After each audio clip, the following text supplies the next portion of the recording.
That's not street music.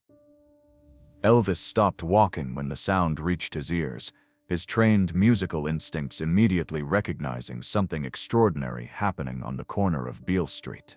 The technique was too sophisticated, the composition too complex, the emotion too raw and real for this to be amateur hour. Marcus Williams was in the middle of a piece that seamlessly blended Segovia's classical precision with B.B. King's emotional depth, but the crowd was treating him like background noise. Elvis had heard thousands of musicians in his career, had worked with the best in the business, but something about this moment, this talented man being completely ignored by his own city, struck him as profoundly wrong. What Elvis did next would change both their lives forever. But to understand why this encounter would become a pivotal moment in music history, you need to know about a man who had been slowly dying on that corner for 3 years, watching his dreams dissolve one ignored performance at a time. Because this story begins with the most overqualified street musician in America. It was October 3, 1975, on Beale Street in Memphis, Tennessee. The afternoon sun cast long shadows across the famous musical thoroughfare, and tourists mixed with locals in the steady flow of foot traffic. At the intersection of Beale and Main, Marcus Williams sat on a folding chair with his classical guitar, a worn leather case open at his feet, collecting the occasional coin from passers-by. To most people walking by, Marcus looked like any other street performer trying to make ends meet. But if they had looked closer, they might have noticed details that didn't quite fit the stereotype. His guitar, while showing signs of wear, was a handcrafted Spanish classical instrument worth more than most people's cars. His posture while playing was perfectly aligned, his left hand positioning textbook precise, his right hand technique so fluid it seemed effortless. What they definitely couldn't see was the Juilliard School diploma hanging in his tiny studio apartment 6 blocks away, or the stack of rejection letters from record labels that he'd stopped counting after they reached 200, or the $80,000 in student debt that grew larger every month while he played for tips on street corners. Marcus Williams was 35 years old, which in the music industry of 1975 made him practically ancient for someone still trying to break into the business. He'd graduated summa cum laude from the most prestigious music conservatory in America, with a degree in classical guitar performance and composition. His senior recital had received a standing ovation from a panel of professors who had collectively performed with symphony orchestras around the world. But that had been 13 years ago, and the music industry had taught Marcus a harsh lesson about the difference between talent and opportunity, between ability and acceptance, between what you could do and what the world would let you do. The rejection had started almost immediately after graduation. Record labels that were eager to sign classical crossover artists suddenly lost interest when Marcus walked into audition rooms. Orchestras that desperately needed talented guitarists would find reasons why his style wasn't quite what they were looking for. Session musicians who were half as trained would get calls for studio work while Marcus's phone remained silent. It had taken Marcus years to understand what was really happening. It wasn't his technique they were rejecting, or his musical knowledge, or his innovative approach to blending classical training with contemporary sounds. It was him. In 1975, the music industry had very specific ideas about what a successful musician should look like, and a black man with a classical guitar didn't fit their marketing plans. So Marcus had adapted. He'd tried playing jazz clubs but was told his sound was too classical. He'd auditioned for rock bands but was deemed not rough enough. He'd applied to teach at music schools but was consistently passed over for positions that went to white musicians with half his credentials. Each rejection wore away a little more of his confidence, a little more of his hope, a little more of his belief that talent alone would be enough. 3 years ago, broke and desperate, Marcus had started playing on street corners. It was supposed to be temporary, just a way to pay rent while he figured out his next move. But somehow temporary had become permanent, and the brilliant young musician who was supposed to change the world had become just another invisible performer, hoping for pocket change from strangers who were too busy to really listen. The worst part wasn't the financial struggle or even the professional disappointment. The worst part was feeling his abilities slowly atrophy from disuse. The complex compositions he'd written in school sat in a drawer, never performed. The innovative techniques he'd developed had no outlet, except for 3-minute busking sets between the noise of traffic and conversation. He could feel himself becoming the amateur he'd never been, simply because no one was giving him the opportunity to be anything else.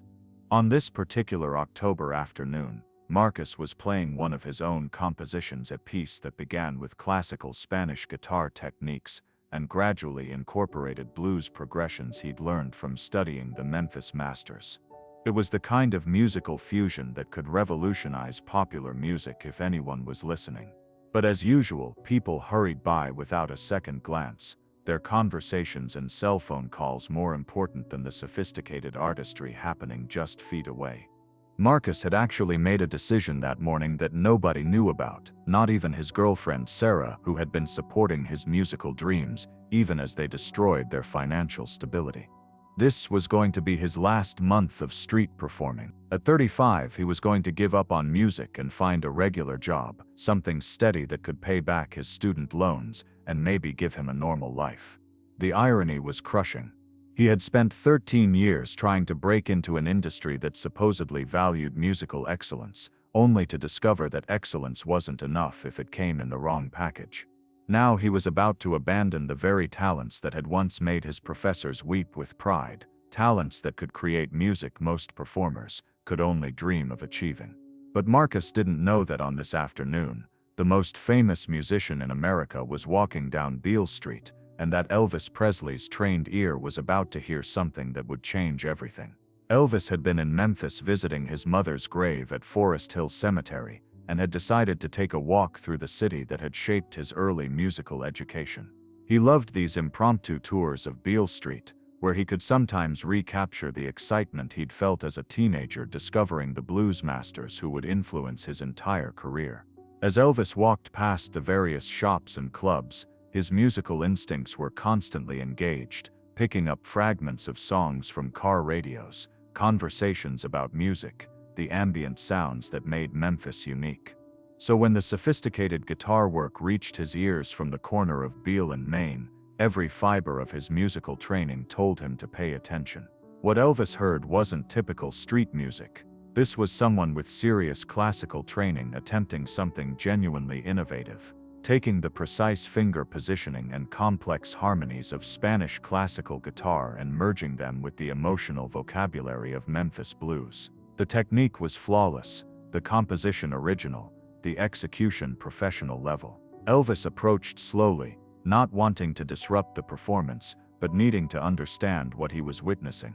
As he got closer, he could see the musician more clearly, a black man about his own age, sitting with perfect posture, his fingers moving across the strings with the kind of precision that only came from years of disciplined study. The piece Marcus was playing told a story through music, beginning with gentle classical passages that gradually incorporated blues bends and rhythm patterns that spoke of struggle and hope. It was exactly the kind of musical innovation that Elvis had been hoping to hear, the kind of fresh approach that could push popular music in new directions. But what struck Elvis most wasn't just the music, it was the complete indifference of everyone around him. Dozens of people were walking past this extraordinary performance without even slowing down, treating one of the most skilled musicians Elvis had ever heard like he was part of the street furniture. When Marcus finished the piece, Elvis began applauding.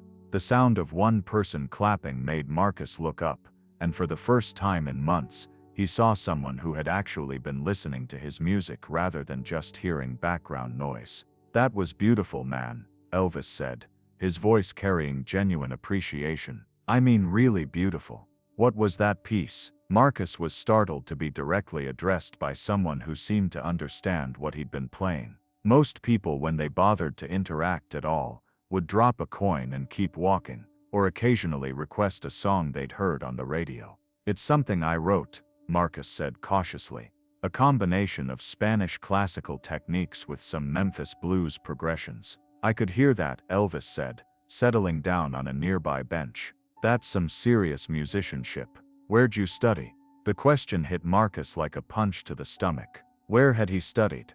Juilliard School, the most prestigious music conservatory in America.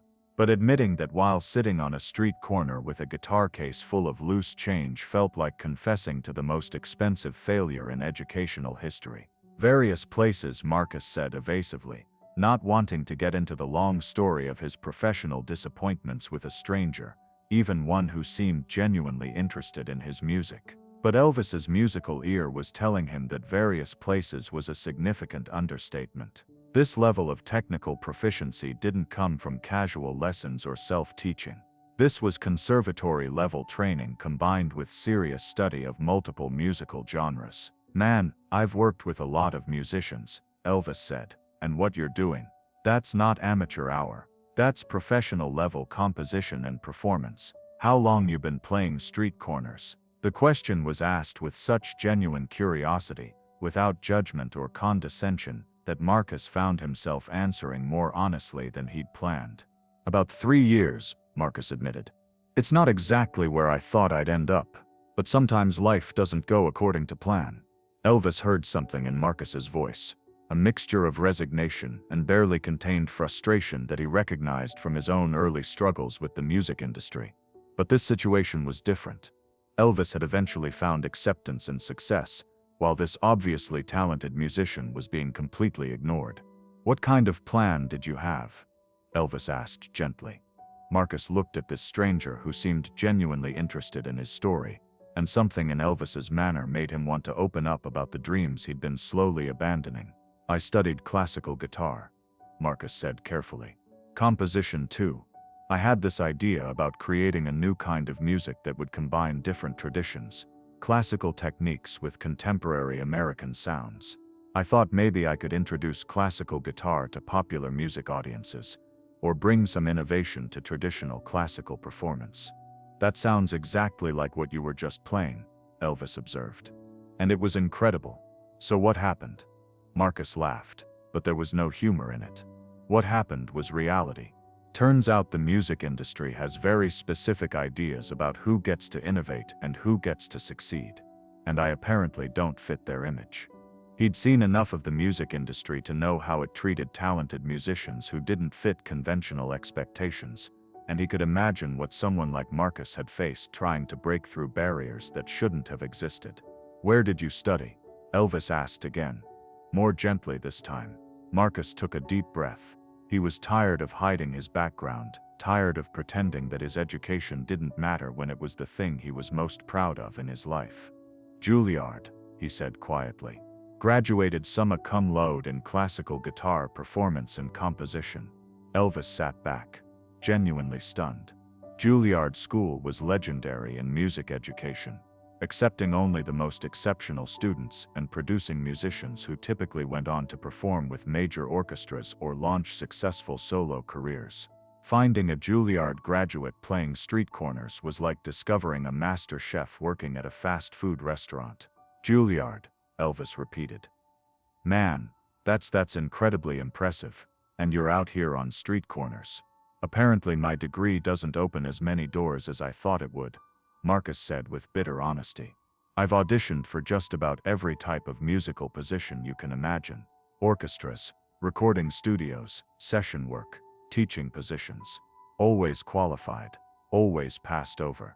How many auditions? Elvis asked. I stopped counting at 200, Marcus said. Same pattern every time. They'd be interested in my resume, excited about my technical skills right up until I walked into the room. Then suddenly they'd find reasons why my style wasn't quite right, or they'd go with someone who was a better fit for the ensemble. Elvis felt a surge of anger on Marcus's behalf. He'd faced his own share of industry rejection early in his career, but nothing like the systematic exclusion that Marcus was describing. The idea that someone with this level of talent and training was being wasted because of prejudice was infuriating. That's criminal, Elvis said bluntly. Absolutely criminal. Music doesn't have a color, man. Talent is talent. Try telling that to the record executives, Marcus replied. They're not interested in breaking barriers or challenging expectations. They want safe, marketable packages that fit established categories. Elvis was quiet for a moment, thinking about what Marcus had told him. Here was exactly the kind of musician he'd always hoped to work with. Marcus, someone with serious technical training, innovative ideas, and the ability to bridge different musical worlds. The fact that this talent was being ignored was not just Marcus's loss, it was music's loss. "Play something else," Elvis requested. "Something that shows me what you can really do." Marcus hesitated. He'd gotten used to playing background music for people who weren't really listening. Being asked to actually demonstrate his abilities felt both exciting and terrifying. "What would you like to hear?" "Whatever you're most proud of," Elvis said. "Show me what makes you different." Marcus thought for a moment, then positioned his guitar for a piece he'd been working on for months but had never performed for anyone. It started with a classical Spanish technique called tremolo, creating a shimmering sustained note effect, then gradually incorporated blues chord progressions, and finally evolved into something that sounded almost like early rock and roll but played with classical precision. As Marcus played, Elvis watched his technique with growing amazement. The finger positioning was perfect, the tone production sophisticated, the musical ideas genuinely innovative. This wasn't someone trying to copy existing styles, this was someone creating something entirely new. When the piece ended, Elvis was quiet for a long moment. Then he said, "Marcus, that was extraordinary. That was the kind of music that could change everything." "Thank you," Marcus said, surprised by the emotion in his own voice. It had been so long since someone had really listened to his music, really understood what he was trying to achieve. "I'm serious," Elvis continued. "What you're doing, that fusion of classical technique with contemporary American music, that could revolutionize popular music. People need to hear this." "People have been hearing it for 3 years," Marcus pointed out. "They just walk right past. People on the street are distracted," Elvis said. "They're not listening for innovation, they're just trying to get where they're going. You need to be in the right environment, in front of the right audience. And how exactly do I make that happen?" Marcus asked. "I've tried everything. Record labels, talent agents, music venues. Everyone has the same response. They love my credentials right up until they meet me in person." Elvis was thinking rapidly. He'd seen enough of the music industry to understand the barriers Marcus was facing, but he also had something Marcus didn't have. Marcus didn't have the power to open doors that stayed closed for other people. "What if I told you I might be able to help?" Elvis said carefully. Marcus looked at him skeptically. "No offense, but unless you're somebody important in the music business, I don't think there's much you can do." "I appreciate the encouragement, but I've heard a lot of promises over the years." Elvis smiled. "Well, that's the thing. I might be somebody important in the music business." Something in Elvis's tone made Marcus look at him more carefully. There was something familiar about the face, something that had been nagging at the edge of his consciousness since the conversation began. "Wait a minute," Marcus said slowly. "You're Elvis Presley," Elvis confirmed. "And I've been looking for exactly the kind of musician you are for years." Marcus stared at him, his mind trying to process what was happening. Elvis Presley, the most famous musician in America, had been sitting on a bench listening to him play and carrying on a casual conversation about his career struggles. "You're kidding," Marcus said weakly. "I'm not kidding," Elvis replied. "And I'm not making empty promises either. What I heard you play today, that's the future of music. That's the kind of innovation that could influence an entire generation of musicians." Marcus felt dizzy. 3 years of being ignored, of having his talents dismissed, of slowly giving up on his dreams. And suddenly the king of rock and roll was sitting on a bench telling him his music could change the world. "I don't understand," Marcus said. "Why would you care about helping some street musician you just met?" "Because you're not just some street musician," Elvis said. "You're one of the most talented musicians I've ever heard. And the fact that you're out here on a street corner instead of in a recording studio is an injustice that needs to be corrected." Elvis stood up and extended his hand. "Marcus Williams, how would you like to come to my recording studio and make some music together?" Marcus stared at the offered hand, hardly believing what he was hearing. After years of rejection, after hundreds of closed doors, after slowly accepting that his dreams were over, Salvation had literally walked up to him on a street corner in the form of Elvis Presley. "Are you serious?" Marcus asked. "Dead serious," Elvis replied. "I've got studio time booked tomorrow afternoon.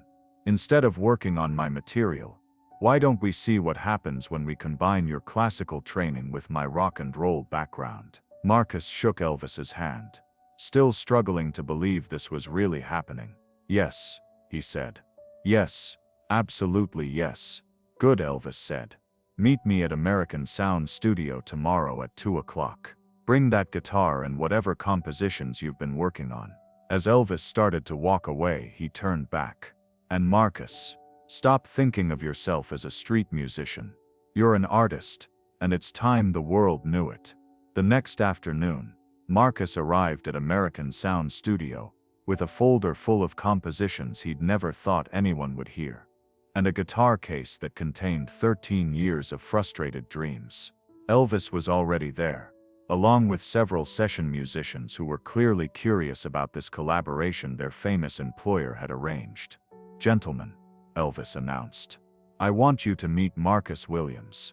He's a Juilliard graduate who's been creating some of the most innovative music I've ever heard, and we're going to help him show the world what real musical fusion sounds like." What happened in that studio over the next several hours would indeed change both their lives forever. Marcus's classical rock fusion compositions, performed with Elvis's backing and recorded with professional production values, created a sound that nobody had heard before, sophisticated but accessible, technically brilliant but emotionally immediate. The recordings they made that day would eventually influence countless musicians, proving that the barriers between classical and popular music were artificial constructs that could be broken down by artists brave enough to experiment. Record labels that had been rejecting Marcus for years suddenly found themselves interested in signing him after word spread about his collaboration with Elvis. But perhaps more importantly, Elvis had proven something that the music industry needed to learn: that talent comes in all packages, and that some of the most innovative artists are the ones who don't fit conventional expectations. By recognizing Marcus's abilities and providing him with a platform, Elvis had demonstrated the power of mentorship and the importance of looking beyond surface appearances to find real artistic value. Marcus went on to have the successful career that his talent had always deserved, releasing albums that earned both critical acclaim and commercial success. He became known as a pioneer of classical rock fusion, influencing a generation of musicians to explore new combinations of traditional and contemporary styles. Years later, Marcus would often return to that corner of Beale and Main, not to perform for tips, but to remember the afternoon when everything changed.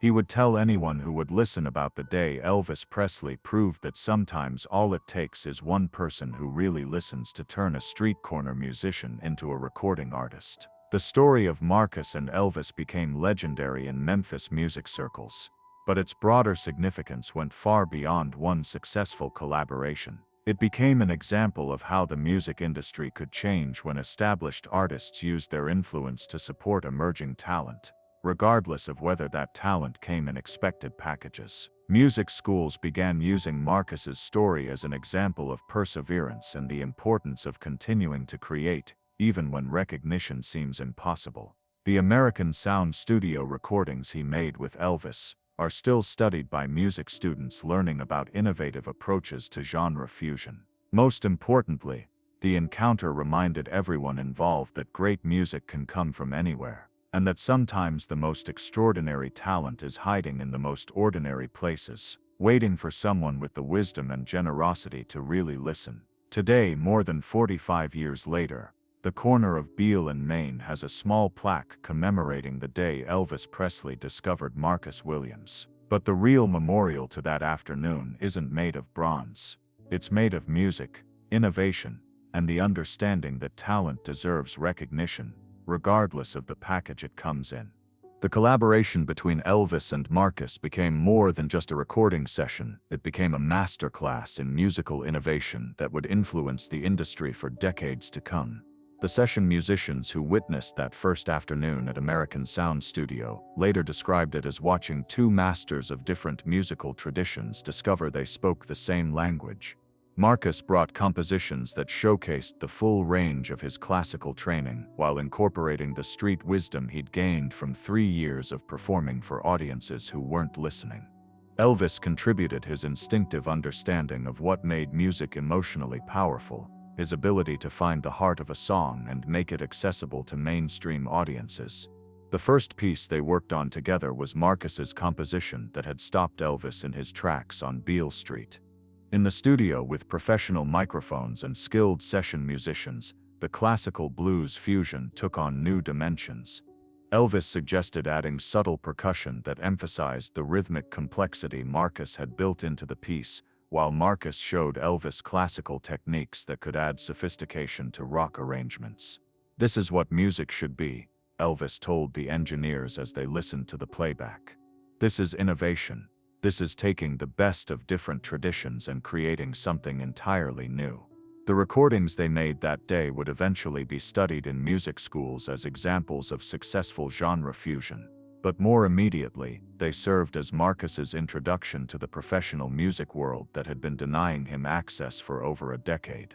Word spread quickly through Nashville and Memphis music circles about Elvis's new collaboration.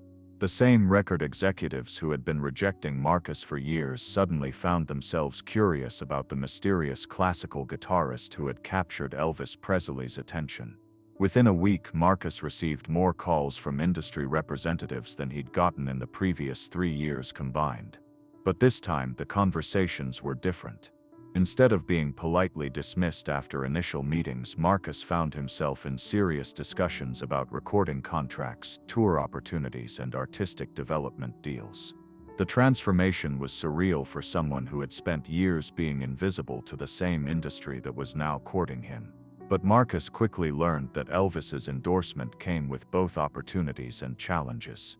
Some critics accused Marcus of being nothing more than Elvis's latest novelty act, suggesting that his classical training was just a gimmick designed to add sophistication to rock music.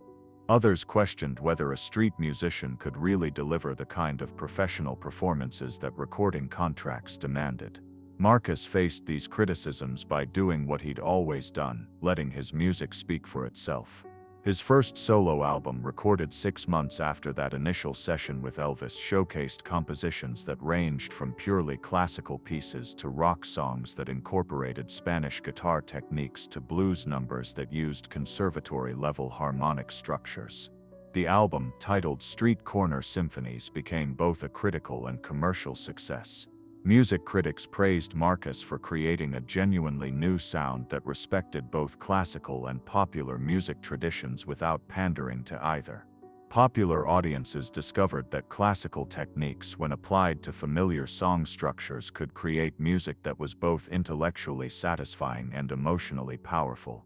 But perhaps the most significant impact of Marcus's success was what it meant for other musicians who didn't fit conventional industry expectations. His story became an inspiration for artists who had been told they were too classical for popular music, too contemporary for classical venues, or simply not marketable because of their backgrounds or appearance. Music schools began inviting Marcus to give masterclasses on genre fusion and career development. He would often tell students about his years of rejection, emphasizing that persistence and continuous improvement were more important than immediate acceptance.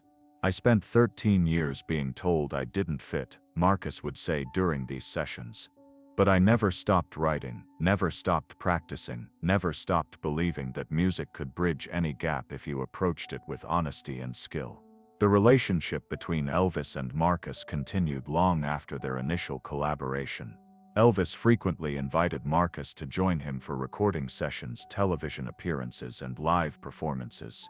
These collaborations introduced Marcus to increasingly larger audiences and helped establish him as a significant figure in popular music. More importantly, Elvis became a mentor who helped Marcus navigate the complexities of the music industry. Having faced his own share of industry politics and commercial pressures, Elvis was able to advise Marcus on everything from contract negotiations to artistic integrity. Don't let them change what makes you special, Elvis told Marcus during one of their conversations about record label demands.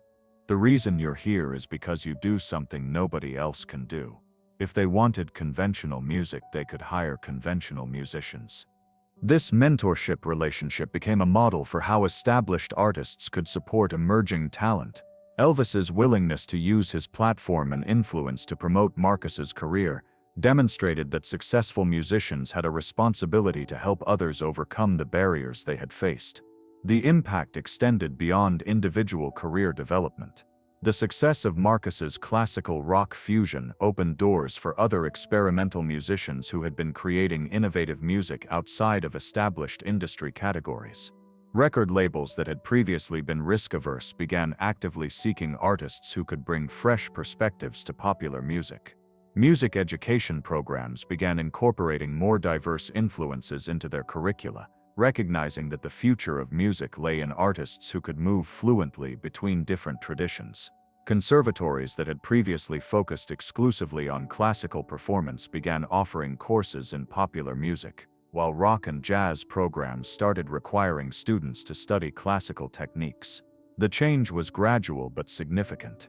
Musicians who had been marginalized because their work didn't fit established categories found increasing opportunities to share their innovations with broader audiences. The artificial boundaries between high and low culture, between serious and popular music, began to break down as audiences discovered they could appreciate complexity and accessibility simultaneously. Marcus's influence extended internationally as musicians around the world began experimenting with their own cultural fusions. Classical guitarists in Spain began incorporating flamenco elements into concert performances.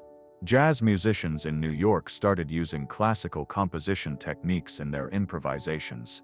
Rock musicians in London began studying chamber music arrangements to add sophistication to their songwriting.